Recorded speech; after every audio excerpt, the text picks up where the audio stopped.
আমরা একটা কথা ছোটবেলা থেকে শুনে আসছি, যেটি ভুল কথা। সেটি হলো, আমরা অনেকে মনে করি যে নামাজ না পড়লে কি হয়েছে, আমার ঈমান আছে। আমরা অনেক গর্ব করে বলি নামাজ না পড়লে কি হয়েছে, ঈমান আছে।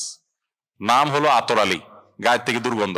এটা যেমন নাম মুসলমান, নামাজ পড়ে না, এটাও সেরকম। কোন অবস্থাতে নামাজ ত্যাগ ইসলামে অ্যালাউড না। আপনি লক্ষ্য করুন, নামাজ আপনি দাঁড়িয়ে পড়তে পারছেন না, ইসলাম বলে বসে পড়ো। বসে পড়তে পারছেন না, আল্লাহ বলেন শুয়ে পড়ো। শুয়ে শুয়ে আপনি হাত পা নাড়াতে পারছেন না, ইসলাম আপনাকে নির্দেশ করছে মনে মনে তুমি নামাজ আদায় করো। আপনাকে ওযু করে নামাজ পড়তে হবে, ওযু করতে পারছেন না, ইসলাম বলে তুমি তায়াম্মুম করো। আপনি তায়াম্মুম করতে যদি অপারগ হন, তায়াম্মুমের ব্যবস্থা নাই, ওযুর ব্যবস্থা নাই, তাহলে যে অবস্থা আছেন সে অবস্থা আপনাকে নামাজ আদায় করতে হবে। নামাজের জন্য সতর ঢাকা ফরজ, কিন্তু এমন কোন পরিস্থিতিতে আছেন, আল্লাহ মাফ করুক, আপনার সতর ঢাকার ব্যবস্থা নেই, তাহলে ওই অবস্থায় আপনাকে নামাজ আদায় করতে হবে।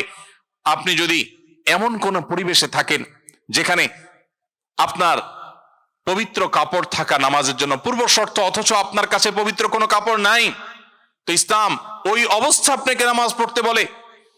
কেবলার দিকে ফিরে নামাজ পড়া ফরজ, কিন্তু কেবলা কোন দিকে আপনি জানেন না, জানার কোনো উপায় নাই, কাউকে জিজ্ঞেস করেও জানার ব্যবস্থা নাই, আপনার কম্পাসেরও সার্ভিস আপনার কাছে নাই, কোনোভাবে কেবলানের উপর আপনি করতে পারছেন না। এই রকম পরিস্থিতিতে অনুমান করে এই দিকে কেবলা হতে পারে ধারণা করে সেই দিকে ফিরে নামাজ পড়তে হবে, তারপর আপনাকে নামাজ আদায় করতে হবে। ভাইরা আমার, নামাজের গুরুত্ব এত বেশি বুঝেছেন সাহাবা ইকরাম যে যুদ্ধের মধ্যে, রণাঙ্গনের মধ্যে পর্যন্ত তীর এসে লেগেছে পায়ে, কিন্তু নামাজ ছাড়েননি।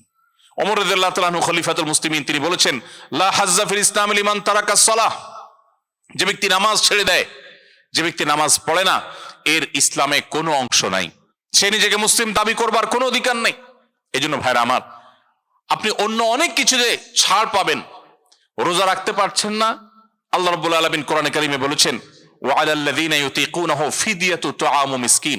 কিছু মানুষ রমজানে এমন অবস্থা আছেন যে এখন রোজা রাখতে পারছেন না, তাদেরকে আল্লাহ বলেছেন ফামান কানা মিনকুম মারিদান আও আলা সাফারিন ফাইদ্দাতুম মিন আইয়ামিন উখার। কেউ যদি অসুস্থতার কারণে, সফরে থাকার কারণে রোজা রাখতে কষ্ট হয়, তাহলে সে রমজানের রোজা না রেখে এই কয়েকটা রোজা, যেগুলো সফর কিংবা অসুস্থতার কারণে, কারো জ্বর হয়েছে, অসুস্থ হয়েছেন, রোজা রাখাটা টাফ হচ্ছে, তার পানি পান করতে হবে, তাকে মেডিসিন নিতে হবে, না হলে তার বিপদ হতে পারে, এইরকম সিরিয়াস পর্যায়ে অসুস্থ হলে আল্লাহ তাআলা তার জন্য কোরআনে বিধান দিয়েছেন, সে এই রোজাগুলো ভেঙে রমজানের বাইরে অন্য সময় রোজা রাখতে পারবে। আর যদি কারো রোজা রাখার ক্ষমতা একেবারে শেষ হয়ে যায়, ওয়ালাল্লাযীনা ইউতীকুনাহু ফিদিয়াতু তুআমু মিসকিন, কারো রোজা রাখার একেবারে ক্ষমতা নেই, তিনি অসুস্থ হয়ে পড়েছেন বা বার্ধক্যজনিত কষ্টে তিনি বয়সের শেষ প্রান্তে এসেছেন, রোজা রাখতে পারেন না, আর এই ব্যক্তির জন্য রোজার বিকল্প হিসাবে খাদ্য বিতরণ করতে বলা হয়েছে। মিসকিনকে, একজন মিসকিনকে একদিনের খাবার দিয়ে দিলে একটা রোজার বিকল্প হয়ে যায়।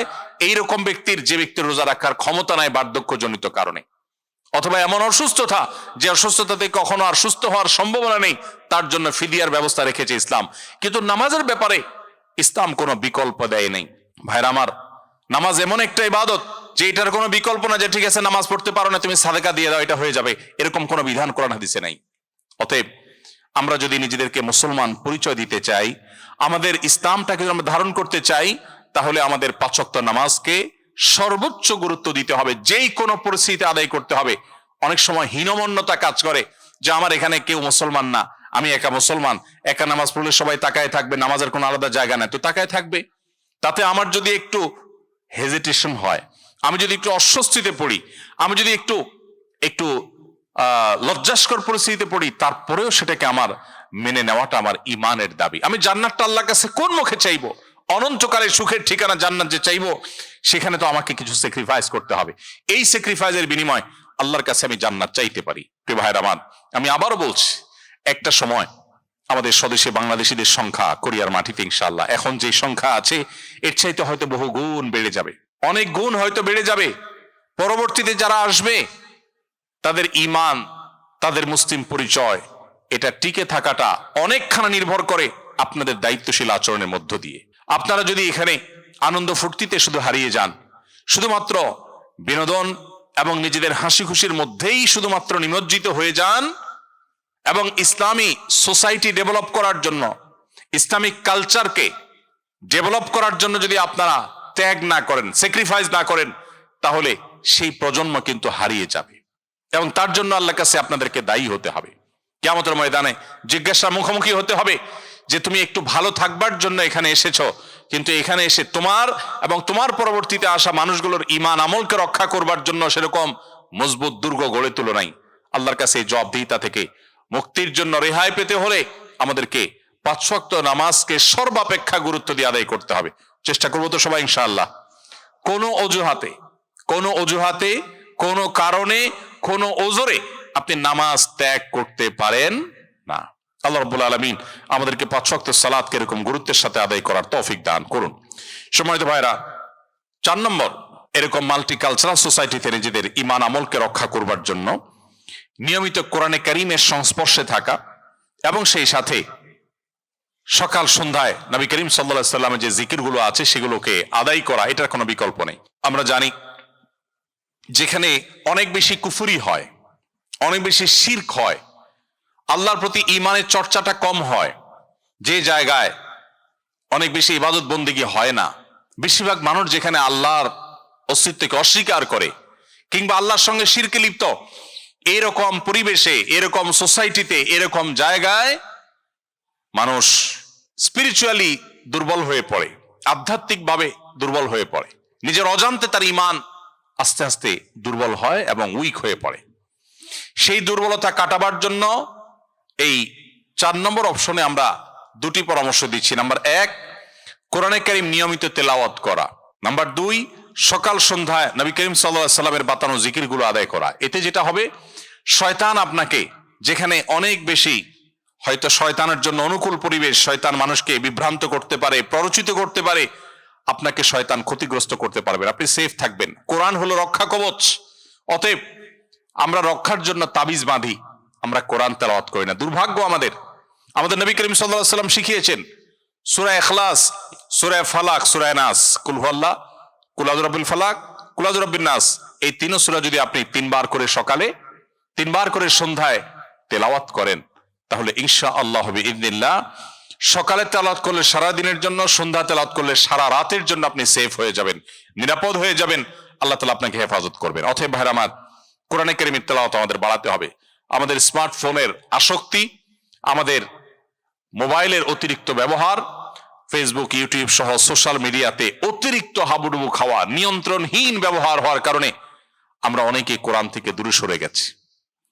কোরআনে কারীম কিন্তু কিয়ামতের ময়দানে আল্লাহর কাছে ফরিয়াদ করবে। রাসূল আকরাম সাল্লাল্লাহু আলাইহি সাল্লাম আল্লাহর কাছে বিচার দিবেন। ওয়াকাল রাসূল ইয়া রাব্বি ইন্না কওমি ইত্তাখাযু হাযাল কুরআনা মাহজুরা।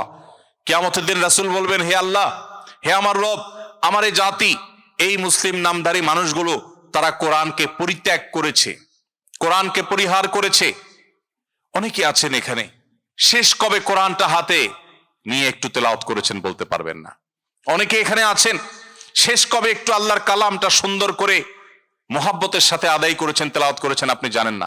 আপনার মা অনেক কষ্ট করে কোরআন শিখিয়েছেন, বাবা শিখিয়েছেন, মক্তবে শিখিয়েছেন, আপনি আল্লাহর কালামকে ভুলে গেছেন।